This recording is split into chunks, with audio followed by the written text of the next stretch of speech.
Oke. Hari ini kita sudah sampai di Kejadian 29 dari Alkitab bergambar anak. Silakan Katie baca dulu. Yakub menikah. Laban adalah saudara ibunya Yakub. Laban punya dua anak perempuan, Lea dan Rahel. Yakub mencintai Rahel. Ia berkata kepada Laban, "Aku akan bekerja selama 7 tahun bagimu untuk mendapat anak bungsumu, Rahel." Jawab Laban, "Aku akan memberikan Rahel kepadamu." Yakub pun bekerja selama 7 tahun untuk mendapatkan Rahel. Tetapi bagi Yakub 7 tahun itu seperti beberapa hari saja, karena ia sangat mencintai Rahel. Laban membuat pesta pernikahan yang mewah. Namun ketika sudah malam, ia memberikan Lea kepada Yakub. Esok harinya Yakub bangun dan sadar bahwa gadis itu adalah Lea. Yakub berkata kepada Laban, "Apa yang telah kau lakukan? Mengapa engkau menipuku?" Laban menjawab, "Dalam adat kami, adik tidak boleh menikah mendahului kakaknya.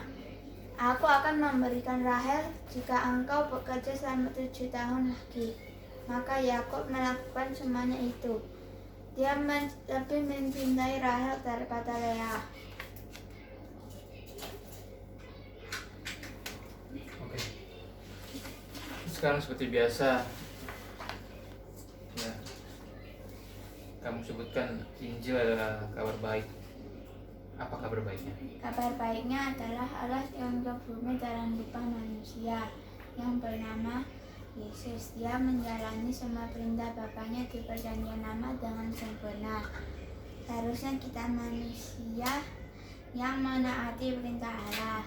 Sampai pada akhirnya dia masuk ke Yerusalem, dia ditangkap, dihina, dipukul, disiksa, dan disalibkan. Seharusnya kita manusia yang dihukum, tetapi dia tanggung semuanya di pundaknya. Dia ditikam dan diremukkan oleh bapaknya sendiri untuk memuaskan murka dan keadilan bapaknya. Dia mati di kayu salib, dikuburkan. 3 hari kemudian dia dibangkitkan sebagai tanda pembayarannya telah lunas, dan nama baiknya telah dipulihkan, karena dia bukanlah seorang penjahat, melainkan anak Allah. Karena kebangkitan Yesus adalah lambang kemenangan bagi kita orang berdosa. Jadi kita orang berdosa supaya bertobat dan percaya Injil agar dapat diselamatkan dan dapat masuk ke surga dengan mengandalkan kebenaran Kristus. Oke. Kemarin kita sudah belajar Yakub dan Esau. Itu menggambarkan apa? Di kitab Roma dikatakan menggambarkan orang yang dipanggil dan yang tidak dipanggil. Ya.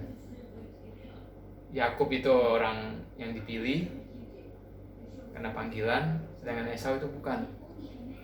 Tapi kita lihat ternyata hidupnya Esau itu lebih enak daripada Yakub. Ya. Yakub dijanjikan tanah perjanjian, dia malah harus keluar dari tanah itu tanpa membawa apapun. Sedangkan Esau bisa diam di situ dan menikmati. Terus di tengah jalan dia harus tanpa bawa apa-apa, akhirnya dia kecapean, dia tidur. Malah dia ketemu dengan Tuhan, ya kan? Tapi dia nggak sadar bahwa ada Tuhan di situ. Akhirnya dia mendapat janji Tuhan di situ. Nah, terus dia melanjutkan perjalanannya ke kampung Abraham. Ya. Singkat cerita, sampai di situ dia ketemu dengan Laban. Laban itu saudara dari ibunya Yakub, saudaranya si Ribka. Laban punya 2 orang anak perempuan, Lea dan Rahel. Ya, jadi di sini ada tokoh Laban, tokoh Yakub. Yakub ini gambaran dari orang yang dipilih, diselamatkan. Ada seorang tokoh lagi, Laban dan Lea dan Rahel. Nanti dari keturunan Lea dan Rahel inilah lahir 12 suku Israel. Itu yang menempati tanah perjanjian. Di sini pun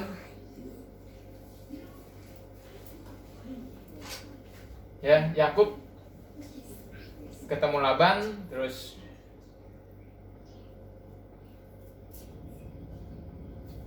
cium-ciuman kan. Sesudah Laban mendengar kabar tentang Yakub, anak saudaranya itu, beralihlah ia menyongsong dia lalu mendekat dan mencium dia, kemudian membawanya ke rumahnya. Maka Yakub menceritakan segala hal ihwalnya kepada Laban. Ya. Laban bilang, engkau saudara daging denganku. Maka tinggallah Yakub kepadanya genap sebulan lamanya. Yakub tinggal di rumah Laban 1 bulan. Ya. Kemudian berkata Laban kepada Yakub, masakan karena engkau adalah sanak saudaraku, engkau bekerja padaku dengan cuma-cuma? Katakanlah kepadaku apa yang patut menjadi upahmu. Jadi Yakub ini waktu tinggal sebulan, dia nggak tinggal males-malesan. Dia kerja di rumah Laban, ngurusin ternak, macam-macam. Dan Laban lihat dia nih, oh ini orang rajin. Ya, ingat, itu salah satu buah dari orang yang dipilih, diselamatkan. Itu buahnya itu rajin. Ya.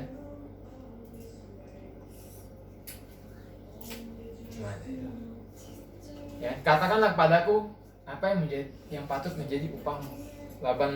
Laban lihat dia rajin, ditanya, kamu mau upah apa? Ya. Si Laban ini punya 2 anak perempuan, satu namanya Lea dan yang lebih muda namanya Rahel. Lea itu yang tua, Rahel yang muda. Nah, si Lea, kalau dilihat dari ayat 17, Lea tidak berseri mata, tapi Rahel itu elok sikapnya dan cantik parasnya. Jadi kelihatannya Rahel itu lebih ayu daripada Lea. Makanya si Yakub milih Rahel. Yakub cinta kepada Rahel, sebab itu dia berkata, aku mau bekerja padamu 7 tahun lamanya untuk mendapat Rahel, anakmu yang lebih muda itu. 7 tahun si Yakub bersedia bekerja untuk mendapatkan Rahel. Ini dianggap sebagai mas kawin. Ya. Mungkin sekarang kamu belum ngerti, orang kalau mau nikah itu ada mas kawinnya, ada syaratnya. Nah, si Yakub mau kerja 7 tahun. Ya. Si Laban jawab, lebih baiklah ia aku berikan kepadamu dan daripada kepada orang lain, maka tinggallah padaku. Terus Yakub bekerja 7 tahun. 7 tahun itu dianggap seperti beberapa hari. Cepat gitu. Karena kenapa?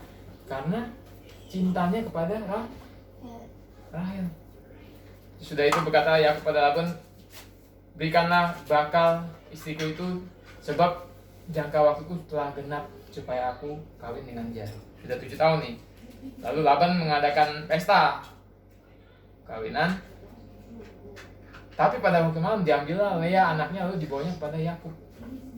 Jadi yang dikasih sama si Laban itu bukan Lea ternyata.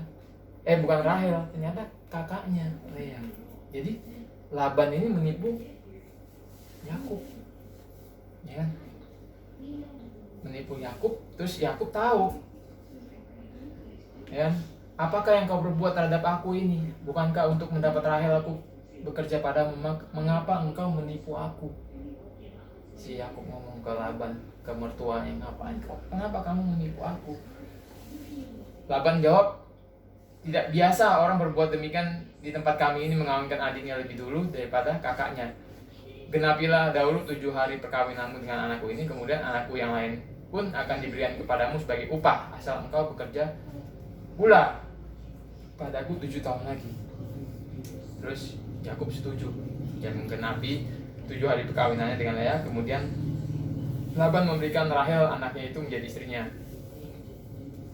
Ya. Yakub mengambil Rahel juga, maka malah ia lebih cinta kepada Rahel daripada Lea. Demikianlah ia bekerja pula pada Laban 7 tahun lagi. Jadi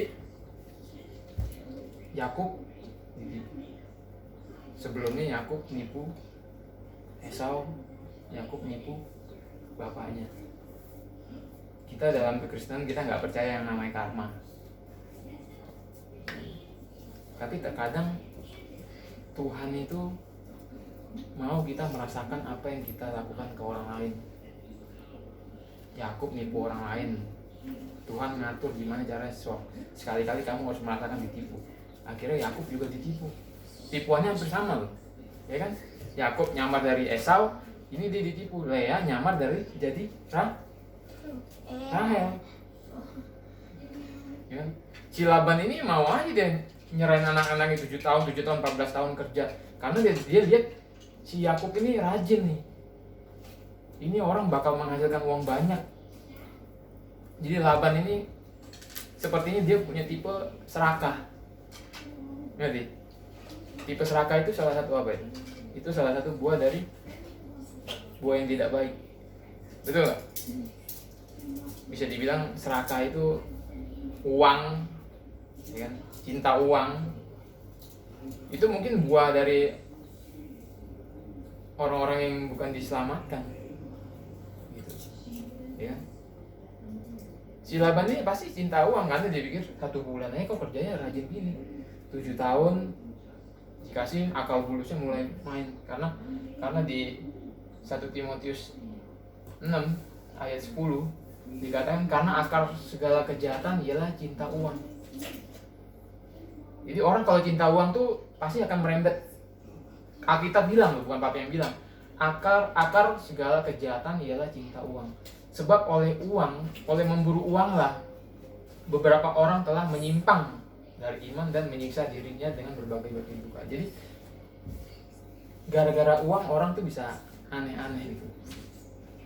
Ya mungkin kamu sekarang belum ngerti, nanti suatu saat kamu akan bisa ngerti, bisa melihat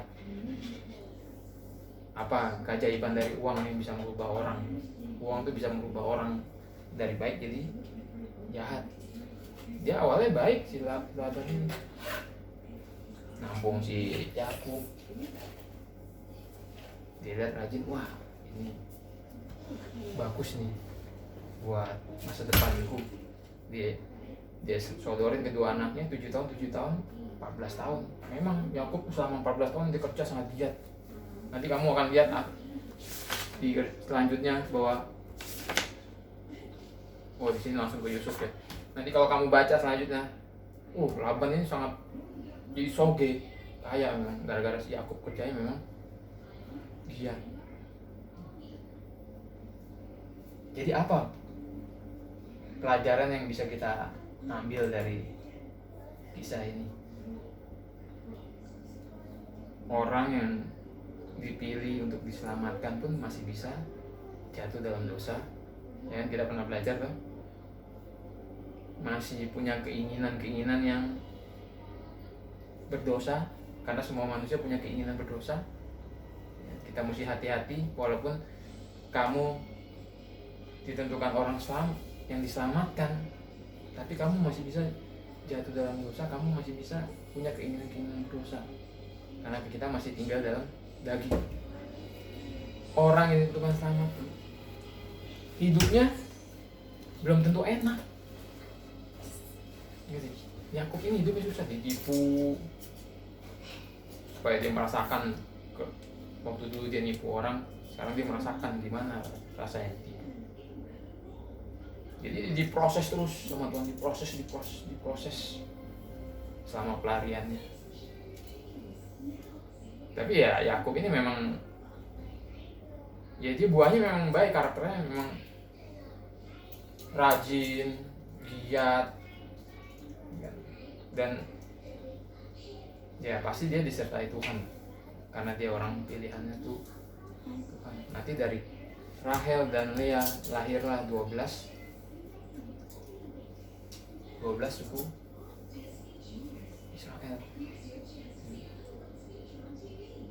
Laban, Rahel dan Lea ini, mereka ini dari keluarga penyembah berhala. Nanti di pasal-pasal selanjutnya si Lea dan Rahel ini pergi, tapi ada yang membawa patung dewa sesembahannya si Laban. Jadi mereka memang bukan keluarga yang mengenal Tuhan. Kalau Yakub orang pilihan Tuhan. Jadi kita belajar hari ini buah dari orang-orang yang diselamatkan, kisah hidup dari orang yang ditentukan selamat. Nggak selalu enak, malah yang ditentukan binasa kelihatannya menang, gitu loh. Ngerti ya? Esau, Laban, malah si Yakub yang ditentukan selamat, itu susah. Jadi kadang kita mikir orang bilang jadi Kristen tuh enak, dia itu bohong. Waktu itu kita pernah belajar bahwa penderitaan adalah kasih karunia di dalam Kristenan. Ikut Yesus itu nggak selalu enak. Ngerti? Kalau orang bilang ikut Yesus pasti kaya, ikut Yesus pasti sembuh, itu semua bohong. Buktinya kita sudah belajar. Yakub. Di perjanjian baru kemarin kita belajar rasul-rasul semua. Yesus sendiri aja yang Tuhan, dia turun ke dunia, hidupnya nggak enak. Gitu. Ya, jadi kamu mesti ingat-ingat, kamu mesti pelajari, kamu harus bisa membedakan ajaran-ajaran mana yang benar dan nggak benar. Ya, dari kemarin kita sudah belajar perbandingan-perbandingan, gambaran-gambaran. Nanti kita akan ulang terus kayak. Ya. Besok kita main jubah Yusuf yang indah. Oke, sampai ketemu besok.